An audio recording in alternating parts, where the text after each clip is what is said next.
एक बात जो सभी को समझ में आएगी कि इस संसार के अंदर हम कितनी प्रकार की धारणाओं को लेकर के चलते हैं। ज्ञान क्या है, जीवन क्या है। किसी के दिल में ये आता है कि मेरे को इन सब चीजों की जरूरत नहीं है। तो मैं एक उदाहरण देता हूं। एक आदमी था, उसका काम था खाना बनाना। सवेरे सवेरे उठ के वो लकड़ी इकट्ठा करता था, चूल्हे में लगाता था और एक तसला था उसके पास, उसमें वो आग रखता था और सवेरे सवेरे उसमें से, तसीले में से निकाल करके क्या कहते हैं, कोयले का टुकड़ा लकड़ी पे डालता था, उससे आग सुलगाता था। एक दिन वो सवेरे सवेरे 4 बजे उठा, नहाया धोया और जब बाहर गया तो उसने देखा कि जो आग उसने रखी हुई थी बाहर शाम से, वो सब ठंडी हो गई। अब ठंडी हो गई तो उसको कोयले की जरूरत थी। बाहर अंधेरा भी बहुत था, तो उसने एक लालटेन जलाई और पड़ोसी के घर में गया। पड़ोसी सब सारे सो रहे थे। उसने बड़े जोर से दरवाजा खटखटाया, किसी ने जवाब नहीं दिया, सब सो रहे थे। फिर खटखटाया, फिर खटखटाया। तब कोई आया अंदर से, देखा कि एक आदमी खड़ा हुआ है बाहर लालटेन लिए हुए। तो उसने कहा कि जी आपके पास जलता हुआ कोयला है? कहा क्यों चाहिए तेरे को जलता हुआ कोयला? कहा जी मेरे को चूल्हा लगाना है, आग लगानी है, और आपके पास अगर जलता हुआ कोयला हो तो दे दो। तो आदमी ने देखा कि भाई तू हमको 4 बजे उठाया, तेने हमको परेशान कर रहा है, ऐसी क्या बात है तेरे पास? कहा कि तेरे पास कोई आग जलाने की और कोई साधन नहीं है तेरे पास? तो उसने कहा जी नहीं, वो चूल्हे में तो मैं कोयला ही लगाता हूं, वही चाहिए मेरे को। तो कहा बेवकूफ, अगर सारी जिंदगी भर तेरे कोयला ही लगाता था तो तेरी ये लालटेन कैसे जलाई? कहा जी वो तो मेरे घर में माचिस है, उससे जलाई। तो कहा अरे बड़े भाई, तू क्या कहते हैं, उस माचिस से अपना चूल्हा नहीं जला सकता, तेरे को कोयले की जरूरत है? समझने की बात है कि हमारे साथ भी यही होता है। तरह तरह की धारणाएं हम बना लेते हैं और किसी चीज की जरूरत पड़ती है तो हम उसी तरफ मुड़ते हैं जो हमारी धारणा है। पर स्पष्ट चीज क्या है? अगर सारे जितने भी हमारे विचार हैं, इनको अगर एक तरफ रखा जाए और स्पष्ट बात को देखा जाए, स्पष्ट बात, तो क्या है वो स्पष्ट बात? जब बच्चा पैदा होता है तो वो कौन से धर्म का है? न वो हिंदू है, न वो मुसलमान है, न वो ईसाई है। कौन है वो? बच्चा है। जब वो रोता है तो किस भाषा में रोता है? अंग्रेजी में रोता है? सोचो आप, जब बच्चा रोता है, 2 दिन का बच्चा रोता है, किस भाषा में रोता है? हिंदी में रोता है, अंग्रेजी में रोता है, चाइनीज में रोता है, जापानीज में रोता है, किसी भाषा में नहीं रोता। ये सब आपके साथ हुआ है। एक समय था कि आप भी बहुत छोटे बच्चे थे, अब भूल गए। लोग भूल जाते हैं कि हम भी कभी बच्चे थे। हाँ, आप भी कभी बच्चे थे। अब तो बुजुर्ग हो गए, बड़े हो गए, तो वो ख्याल नहीं करना चाहते हैं कि हमको भी कभी नंगा, क्या कहते हैं, चरपाई पे लटाया जाता था। आज लोग अपने पैरों पे खड़ा होना चाहते हैं, ये नहीं जानते कि एक समय था कि मां की जरूरत थी। मां की जरूरत, बिना मां के कुछ काम नहीं होता था, कुछ नहीं होता था, कुछ नहीं होता। सोने के लिए मां चाहिए, खाने के लिए मां चाहिए, अगर खेलना है उसके लिए मां चाहिए, ये सबके साथ। और मां ना हो तो कोई और, कोई भी हो, कोई ना कोई ऐसा चाहिए जिसके साथ वो ममता का तार हो। ये हम सब के साथ होता था। आज हम अपने को, कोई कहता है क्या नाम है तुम्हारा, प्रेमपाल सिंह, एकदम गर्दन, कोई पीछे से पुकारे क्या नाम है, प्रेम, एकदम गर्दन मोड़ देते। पर जब तुम 2 दिन कहते तुम्हारा क्या नाम था, किस नाम से तुम अपनी गर्दन मोड़ते थे, कौन थे तुम, कौन थे तुम, और कौन हो तुम आज, और क्या होगा तुम्हारे आगे? क्यों कहा है कि ये सब माया है? क्या मतलब हुआ माया का? कई लोग हैं जो इन बातों पे विश्वास नहीं करते हैं। वो अपने आत्मबल पे खड़ा होना चाहते हैं, अपने पैरों पे खड़ा होना चाहते हैं। उनको इन सब चीजों से मतलब नहीं है, माया से उनको मतलब नहीं है। वो सोचते हैं कि ये माया वाया क्या है, ये तो यही तो है, ये संसार ही सब कुछ है। जो कुछ हम इस संसार में करते हैं यही सब कुछ है, हमारी नौकरी, हमारा परिवार, यही सब कुछ है। परंतु ये सब कुछ नहीं है, इससे भी आगे एक चीज है। इसका ये मतलब लेना कि सब छोड़ना पड़ेगा। ये लोग डरते हैं ना, कहते हैं महाराज आप जब ऐसी बात करते हैं तो क्या इसका ये मतलब हमको ये सब कुछ छोड़ना पड़ेगा? छोड़ना नहीं पड़ेगा, समझना पड़ेगा। समझ की बात होनी चाहिए।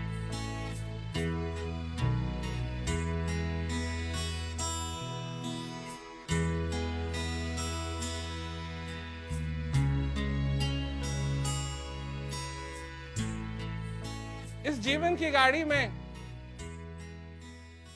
इस जीवन की गाड़ी में कौन चला रहा है? कौन चला रहा है इस जीवन की गाड़ी को? लोग कहते हैं भगवान चला रहा है। देखा किसके हाथ है स्टीयरिंग व्हील के ऊपर, किसका पैर है ब्रेक पे, किसका पैर है गैस पे, एक्सीलरेटर पे किसका पैर है? कौन है जो चला रहा है? अगर तुम समझते हो भगवान चला रहा है इसको, तो गलत फहमी है भाई। इसलिए भगवान ने तुमको दिया है चलाने के लिए, तुम चलाओ। तुम सोच रहे हो भगवान चला रहा है, भगवान सोच रहा है तुम चला रहे हो।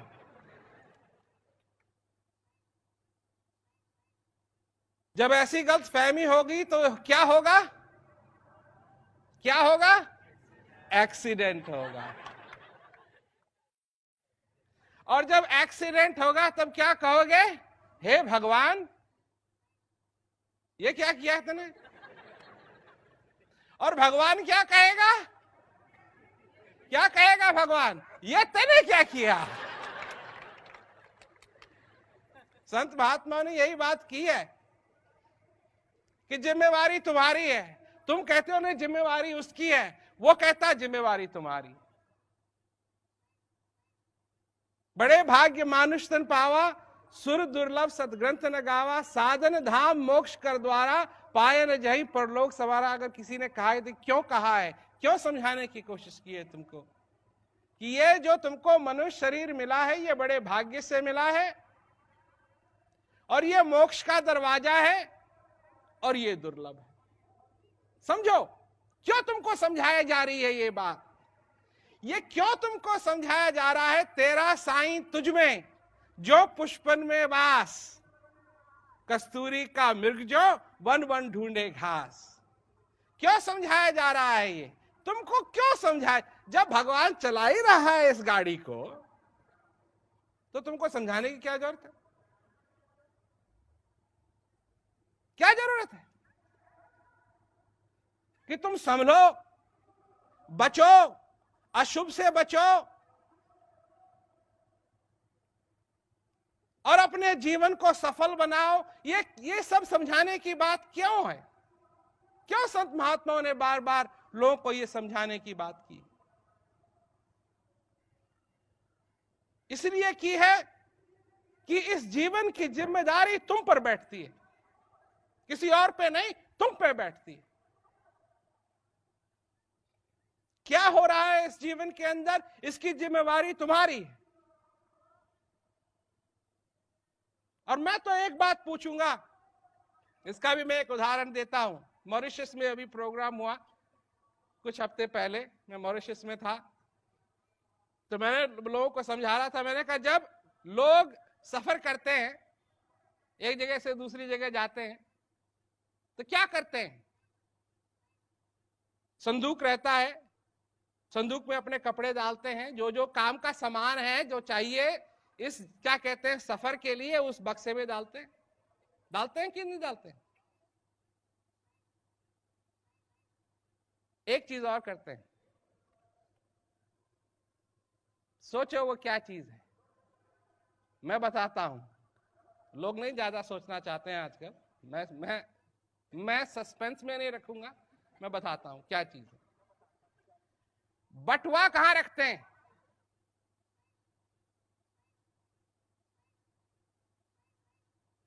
सोचो, बटुआ कहां रखते हैं? जो वॉलेट होता है अपना, जिसमें पैसे हैं, वो कहां रखते हैं? वो भी संदूक में रखते हैं? वो संदूक में नहीं रखते हैं, वो अपने पास रखते हैं। क्यों रखते हैं? उनको मालूम है कि हो सकता है ये संदूक, ये अटैची कहीं खो जाए, चोर ले जाए। परंतु बटुआ अपने पास रहेगा, पैसे अपने पास रहेंगे, तो जहां भी जा रहे हैं वहां कपड़े खरीद सकते हैं, कुछ ना कुछ हो सकता है प्रबंध। परंतु अगर बटुआ भी उसी में डाल देंगे तो वो भी गया, पैसे भी गए, अब कुछ नहीं होगा। मैं ये क्यों समझाने की कोशिश कर रहा हूं? इस जिंदगी के सफर में आपके भी एक सूटकेस है, और इस सूटकेस में आपने चीजें ऐसी ऐसी रखी हैं जिनको आप समझते हैं कि आपको इन चीजों की जरूरत पड़ेगी। मैं एक सवाल पूछना चाहता हूं, जो सबसे जरूरी चीज है वो संदूक में रखी है या आपके पास है? और एक सवाल और आता है, वो चीज क्या है जो सबसे जरूरी है, जो सबसे जरूरी है?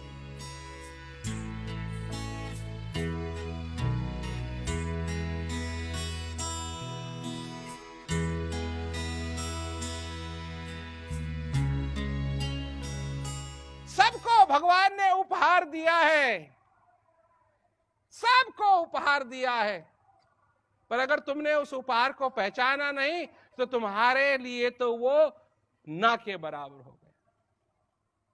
पहचानो वो क्या है उपहार,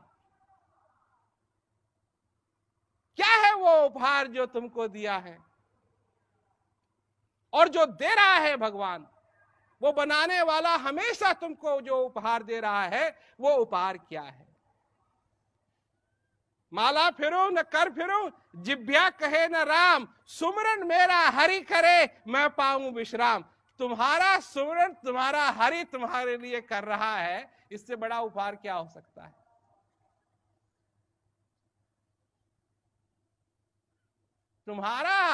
तुम्हारे लिए, तुम्हारे बनाने वाले ने ये ठानी है कि सुमरन वो करेगा तुम्हारे लिए। तुम्हारे अंदर जो श्वास रूपी माला चल रही है, ये वो खुद चला रहा है, तुमको चलाने की जरूरत नहीं है। तुमको बैठ के मशीन की तरह चलाने की जरूरत नहीं है, तुमको बटन दबाने की जरूरत नहीं है, तुमको फोन कॉल करने की जरूरत नहीं है, वो अपने आप चला रहा है।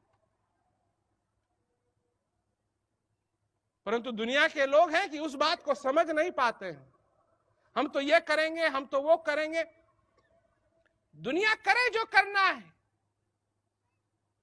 दुनिया करे जो करना है दुनिया, परंतु सारी चीजों के बावजूद भी एक चीज और करें,